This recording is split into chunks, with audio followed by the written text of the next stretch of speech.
मैं तो आपको कह ही रहा हूं कि भाजपा जहां जहां सत्ता है वहां पर आतंक का माहौल पैदा कर देता है। डराने का, ईडी का, सीबीआई का, क्रिमिनल तरीके से अप्रोच का, 10-10 करोड़ 6-6 करोड़ रुपया आप दोगे, आपके पास अकूट पैसे हैं, पूरी देश की सारी संपत्ति आपके पास है और आप उसका इस्तेमाल करोगे मोरल को खत्म करने का, सिद्धांतों को मिटा देने का।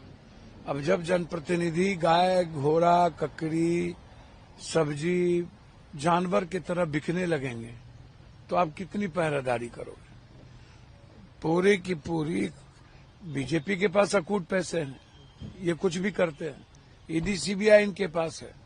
जब एक वोट के लिए ये 10,000 रुपया 5,000 रुपया दे सकते हैं तो डेमोक्रेसी कहाँ बची है? ये तो डेमोक्रेसी को खत्म कर ही चुके हैं। और दूसरी तरफ हम सही अप्रोच भी नहीं कर पाते हैं। हमारा इंटरनल पार्टी में भी जो सीनियर और पार्टी के बीच जो रास्ते नहीं, मतलब एक कोऑर्डिनेशन नहीं है, ये भी बहुत बड़ा प्रॉब्लम है।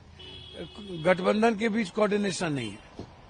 बिहार में गठबंधन के लोगों ने रेस्पेक्ट देखा ही नहीं, सोचा ही नहीं। गठबंधन के लोगों को बात करनी चाहिए थी, क्यों नहीं बात किया भाई गठबंधन के लोगों ने?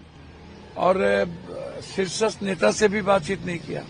और हम लोग तो कहीं थे ही नहीं, हम लोग को तो पूछा ही नहीं जाता है किसी भी चीजों में। खासतौर पर पप्पू यादव को तो कहीं पूछा ही नहीं जाता है।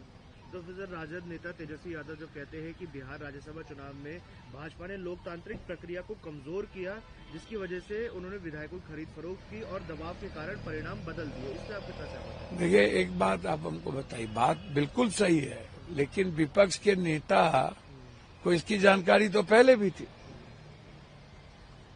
विपक्ष के नेता के दायित्व था कि कोऑर्डिनेशन सबसे बात करें। ना उन्होंने मेरे प्रदेश अध्यक्ष से, ना प्रभारी से, ना किसी अन्य लोगों से बातचीत किया, ना शीर्षस्थ नेतृत्व से बातचीत की थी। ये तो गलत है ना।